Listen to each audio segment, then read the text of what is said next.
Amalner ST bus स्थानक परिसरात national common mobility card तयार करण्यासाठी नियुक्त करण्यात आलेल्या ई-बिक्स प्रतिनिधीवर एका शालेय विद्यार्थिनीशी गैरवर्तन केल्याचा गंभीर आरोप करण्यात आला आहे।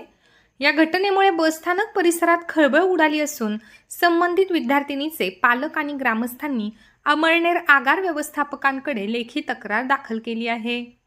मिळालेल्या माहितीनुसार अमळनेर आगारात ई-बिक्स प्रतिनिधी म्हणून कार्यरत असलेले उमेश शिवदे यांना NCMC कार्ड तयार करून देण्यासाठी प्रवासी पास कार्यालयाजवळ जागा उपलब्ध करून देण्यात आली आहे। शनिवारी 5 जुलै रोजी काही शालेय विद्यार्थिनी बसची प्रतीक्षा करत उभ्या असताना संबंधित प्रतिनिधीने त्यांना कार्यालयात बोलावून अयोग्य पद्धतीने संवाद साधल्याचा आरोप तक्रारीत करण्यात आला आहे। तक्रारीनुसार संबंधित प्रतिनिधीने विद्यार्थिनींना तुम्ही मला रोज भेटायला या, मी तुम्हाला रोज चॉकलेट देईन असे सांगितल्याचा आरोप करण्यात आला आहे। या प्रकारामुळे विद्यार्थिनी घाबरल्याने त्यांनी हा प्रकार आपल्या पालकांना सांगितला। त्यानंतर संतप्त पालक व ग्रामस्थांनी आगार व्यवस्थापक प्रमोद चौधरी यांची भेट घेऊन लेखी तक्रार सादर केली।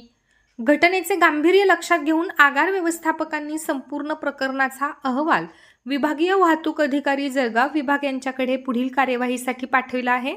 तसेच तक्रारीची सखोल चौकशी करून दोषी आढळल्यास कठोर कारवाई करण्याची मागणी करण्यात आली आहे। बस स्थानक परिसरात दररोज मोठ्या संख्येने शालेय विद्यार्थिनींची वर्दळ असते, त्यामुळे या प्रकारामुळे पालकांमध्ये संतापाचे वातावरण असून विद्यार्थिनींच्या सुरक्षेसाठी अधिक प्रभावी उपाययोजना करण्याची मागणी नागरिकांकडून करण्यात येत आहे। दरम्यान या प्रकरणी संबंधित ई-बिक्स प्रतिनिधीची अधिकृत बाजू अद्याप समोर आलेली नाही। चौकशी पूर्ण झाल्यानंतरच घटनेचे नेमके स्वरूप स्पष्ट होणार असून प्रशासनाच्या पुढील कारवाईकडे सर्वांचे लक्ष लागले आहे। दरम्यान संबंधित कर्मचाऱ्याविषयी यापूर्वीही कामातील हलगर्जीपणा आणि कामचुकारपणाबाबत तक्रारी प्राप्त झाल्या होत्या, त्यामुळे त्याला ई-बिक्स प्रतिनिधी म्हणून नेमणूक करण्यात आली होती। आता त्याच्या विरुद्ध विद्यार्थिनीशी गैरवर्तन केल्याची तक्रार प्राप्त झाली आहे। या घटनेची माहिती वरिष्ठ अधिकाऱ्यांना लेखी स्वरूपात कळविण्यात आली असून त्यांच्या निर्देशानुसार पुढील योग्य ती कार्यवाही करण्यात येईल असे आगार प्रमुख प्रमोद चौधरी यांनी सांगितले आहे।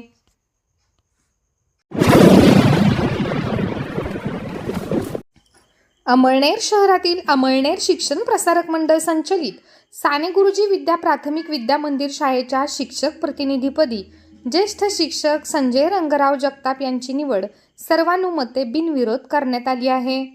त्यांच्या या निवडीमुळे संस्थेचे अध्यक्ष, सचिव आणि संचालक मंडळ, मुख्याध्यापक आणि शिक्षकांनी त्यांचे अभिनंदन केले आहे।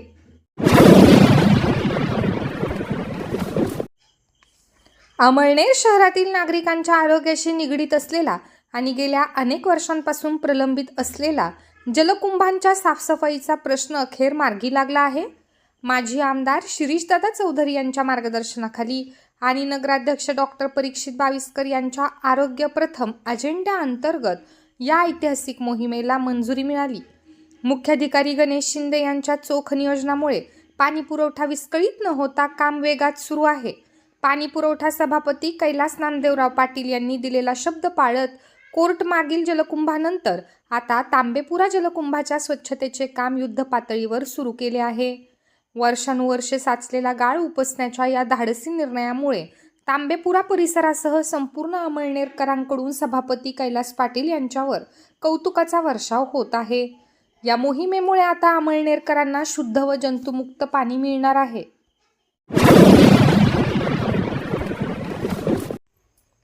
अमळनेर तालुक्यातील चिमनपुरी पिंपळे येथील विविध कार्यकारी सोसायटीच्या चेअरमनपदी विजय साहेबराव पाटील व व्हाईस चेअरमनपदी निंबा दयाराम चौधरी यांची बिनविरोध निवड झाली। या प्रसंगी नवनियुक्त पदाधिकाऱ्यांचा ग्रामस्थांच्या वतीने सत्कार करण्यात आला। यावेळी संचालक युवराज पाटील, गुलाब पाटील, महेंद्र पाटील, माजी शेतकी संघ अध्यक्ष संजय पाटील, सामाजिक कार्यकर्ते युवराज पाटील, ग्रामस्थ उपस्थित होते।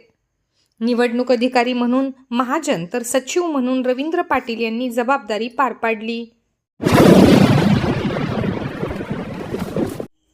अमळनेर नगर परिषदेच्या प्रभाग 3च्या नगरसेविका शोभाबाई भिवसन गडरे यांनी मुख्याधिकाऱ्यांना निवेदन देऊन आरोग्य कर्मचाऱ्यांच्या सुरक्षिततेचा प्रश्न ऐरणीवर आणला आहे।